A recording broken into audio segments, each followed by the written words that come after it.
Hi Gregor, how's it going? I'm very well, Andy. How are you? Yeah, really good, thank you. Well, your squad's out, and as always, there's always plenty of talking points with your Scotland squad. Cameron Redpath caught a few of us by surprise, given that previously it looked like he would be pledging his allegiance to England. How's this situation come about that you're able to name him in your squad? Yeah, Cam obviously it was his decision, and we've spoken to Cam for a while, and we did offer him the opportunity to come on board with us in autumn. He didn't feel it was the right time to commit to either country, but he's now in a position where he's made that decision, and we're delighted. He is already an excellent player. And we have high hopes for what he can do within our squad and at that next level of playing international rugby. He's obviously still a young player. You're satisfied that he is committed to Scotland. Obviously, won't be tied to Scotland until he plays, but were England to come calling again, you're confident he's going to be with you guys now? Yes, I think making that decision now and saying yes to us and being in the squad and looking forward to coming into our camp on Sunday night. We see him very much part of our Six Nations campaign. So he's played really well for Bath this year and has played regular game time, which has been a key factor in his development. He probably wasn't getting that many games, partly because of injury a couple of years ago and selection at Sale, but he regularly featured for Bath and played really well. Stuart McInally misses out, Gregor, and it's obviously a bad blow with Fraser Brown also being absent. What is the length of time is Stuart out for the championship, the first game? What can you tell us on his injury? Yes, it's likely he'll miss the whole of the championship, which is obviously a blow on the back of Fraser's injury, which could take him out of the whole championship too. But it's an opportunity for the other hookers in the squad. We've named 4 in the squad. George Turner's been a part of our last few campaigns, played really well for us in autumn. And Dave Cherry, Grant Stewart and Ewan Ashman have all been in and to train with us. Only Grant Stewart has played for us. So it's an opportunity for them where we hope that both Fraser and Stewart's rehab and recovery goes really well and they're able to come back at some stage later this season, but it's unlikely we'll see them for the Six Nations. Thanks, Gregor. Thank you. Thanks, Andy. Gregor. Over to Ivana. Sorry. Cheers, Matt. Hi, Gregor. Hope you're keeping well. Gregor, I just want to go on to the tournament in itself in terms of what happens with everything that's happening surrounding COVID relations, restrictions as well. Do you think, firstly, it's responsible for the tournament to go ahead, or do you feel like rugby's needed at this time to lift people's spirits? I mean, the fact that 4 of the nations that are going to be playing, their population is in lockdown in one way or another. And if you could explain maybe some of the instructions as a squad that you've been given about how you're going to travel, for your games and what kind of bubble, because it's a significant size of people. You're talking, 50 people maybe? Yeah, I'll answer the first question first. I think watching sport can lift people at this time. We certainly got lots of positive messages from Scots when we won down in Llanelli during the autumn. And I know, like everybody else, during lockdown, to be able to watch your team, whether it's football, rugby, or another sport, has been a welcome distraction and positive and a really challenging time. We have a massive responsibility to make sure that we, first of all, play well and do our country proud, but make sure that we keep the virus out of our environment. And there'll be lots of protocols and restrictions that we'll have to follow, like we did in autumn. We were together for, I think, 8 weeks. We'll have to test even more regularly. I think we're now going from once a week testing to twice a week testing and that's something the tournament have insisted on, and that'll be something whenever we travel we'll have to test within I think it's within 72 hours of the game. Our players are getting used to it. Our players have played all the way through since August for their clubs, and obviously during the autumn campaign. And we've got a really good setup at Oriam where we can be in, let's call it a bubble, but in an area where we're going to be the only people in the hotel. Our training facilities 200 yards away, and our players know how important it is that we follow all the protocols when we're in camp and when we're out of camp, because players will be going back to play for the clubs during this period too. Yeah, I think that's the thing. I was kind of wondering about self-isolating afterwards. And is there also a financial pressure in regards that the Six Nations brings so much, not only to the host nation when the game's at home for them, but also in terms of, we know that the CVC deal is coming through. Does it feel like you're bound, or, you know, as a head coach, would you just feel such incredible disappointment of all of your hard work ends up for naught if games go off again, if the Six Nations gets postponed again during this period, because we are arguably in a worse situation than we were in March 2020? Yeah, well, we'd be really disappointed if we don't get the opportunity to play, but it looks like everything's in place for that to happen.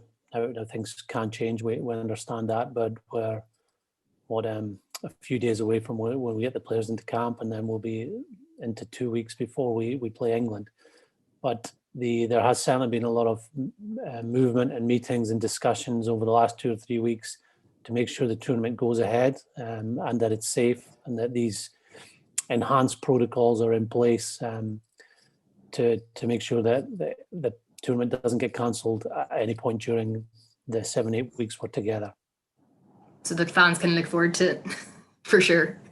Yeah, and obviously frustrating for supporters that they're not able to go there in person, and it will be a very different Six Nations without supporters, but it'll still be the same intense rivalries. I think we're all getting used to watching games without crowds now, but let's hope that changes and we can get crowds back by the end of this season. Great. Thanks very much, Gregor. Thank you. Thanks, Savannah. Roger, over to you. Might be on mute, unfortunately. There you go. Is that better? Can you hear me? Yep. Yes. Hi, Roger. Hi.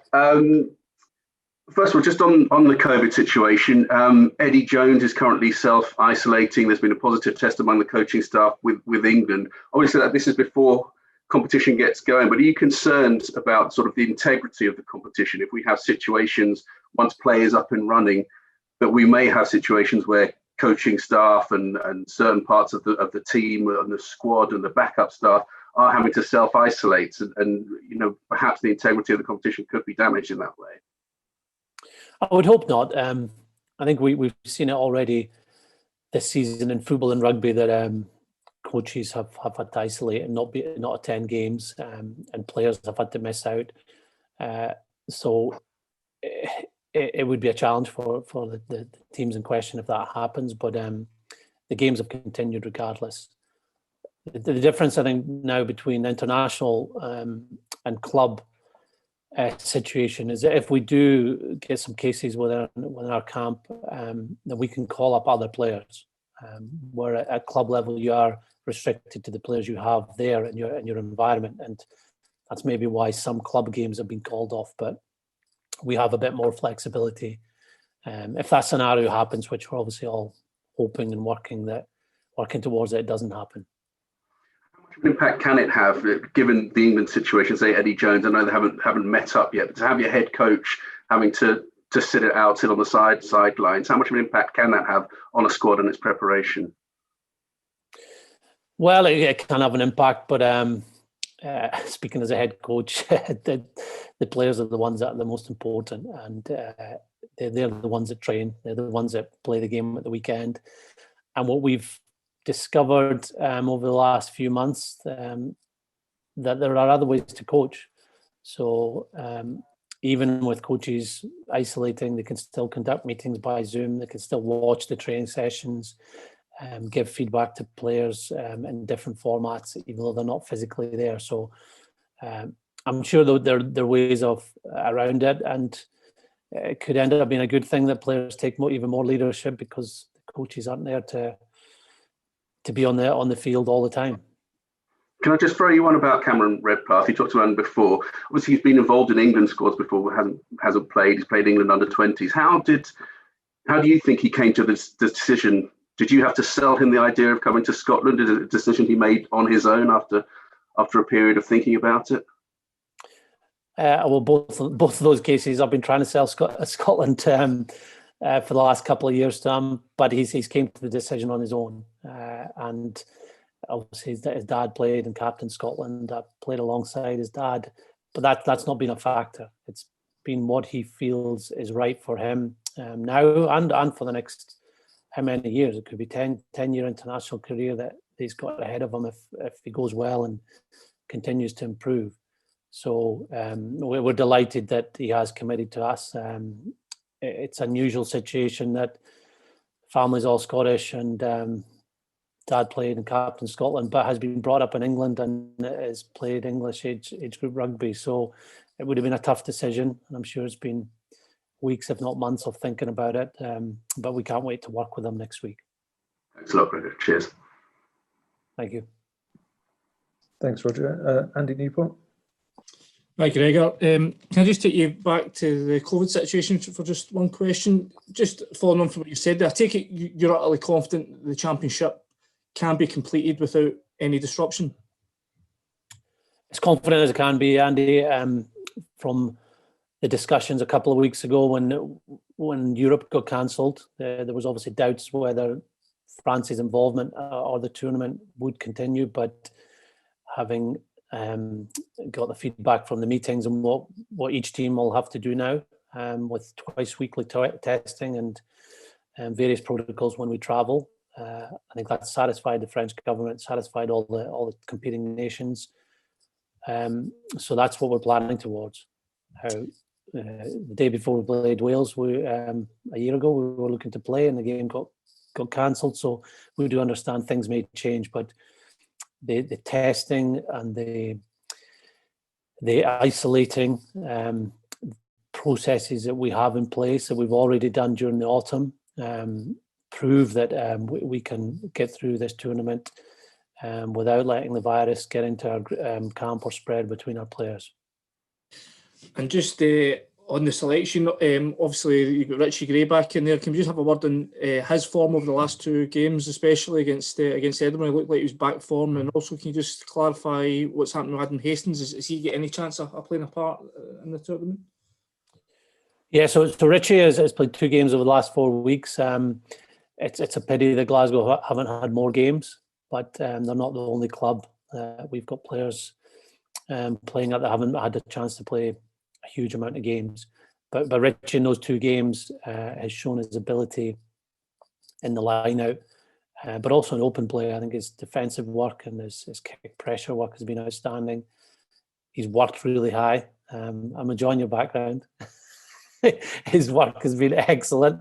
And to do that after missing a couple of months with injury, then that shows how quickly he can come back and play at a high level. He was with us for a couple of weeks in camp in autumn, and again he can bring a lot to the group and those around him. So it's great to have him back. And Adam, sorry. Yeah, with Adam, we're hopeful he'll be back at some point during the tournament. We look at this as a 3-week block where we've got a camp and 2 games. Then we've got a week off. We'll know more about where Adam is around the week off. If he can come back and be available maybe around the last 2 games, that would be on course with what he is just now. Any more would be a bonus. Thank you. Thanks, Andy. Do you want to go over to Nick at Reuters, please?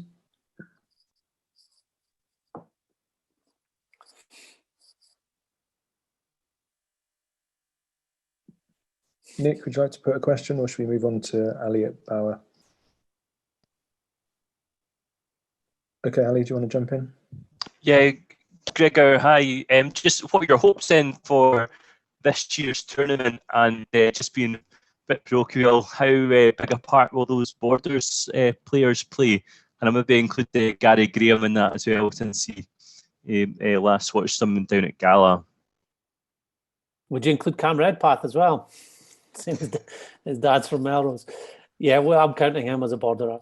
Well, look, we're excited about the challenges that faces us. Like we're playing the champions' first game up away from home, so that's one for us to be highly motivated, but obviously get the focus straight away on having to play our best game to win down there. But we see it as a big opportunity.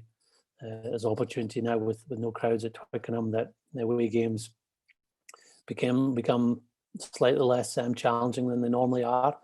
And we have real faith in the players in this squad and what we believe they're capable of. Regarding the borderers, obviously the 3 Hoyk lads that played during the Autumn Nations Cup, it's great to have them back involved. And with Gary, his form has earned him a right to come into the squad. He played really well in the Championship last year, and while he wasn't really in our thoughts because he was playing at the Championship, his move to number 8 has helped him a lot. Just add other parts to his game. He brings outstanding aggression and work rate whenever he plays, and he's been in great form for Newcastle. And I know, speaking to Dean Richards, he's a leader down there. So having him back in the squad adds to that ball carrying ability we have with other guys in the back row. And obviously Cam Redpath has a lot of Borders connections. Grandparents still live not far from me.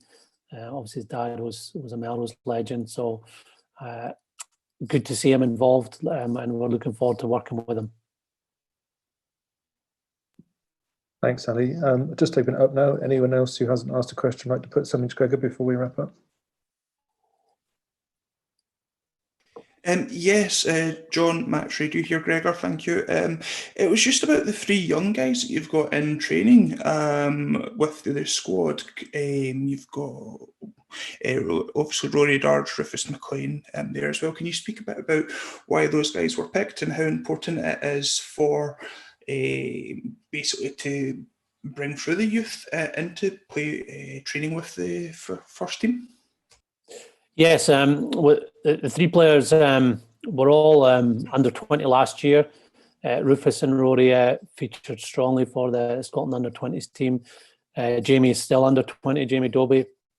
We see this as an opportunity for a couple of reasons. First one is we're not able to keep everybody in camp like we did in autumn. So the players that play outside of Scotland could go back after a Wednesday of our camp week, after a Tuesday or Wednesday of our match week, and we'll reduce our squad a fair bit, given that we've got 15 non-Scots in our squad.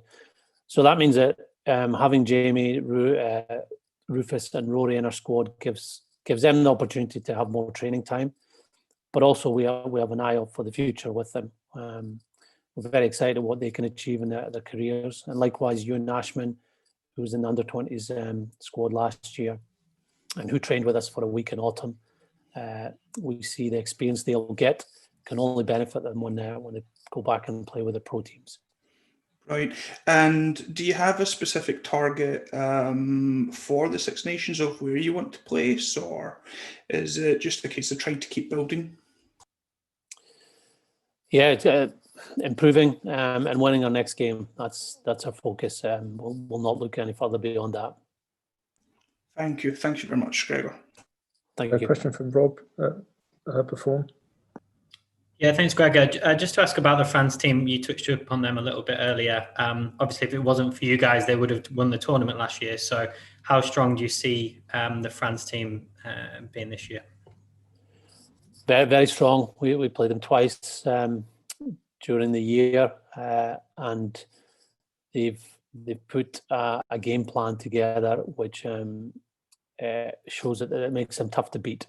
So they've got a strong set piece, strong kicking game, and strong defence, so they're tough to break down.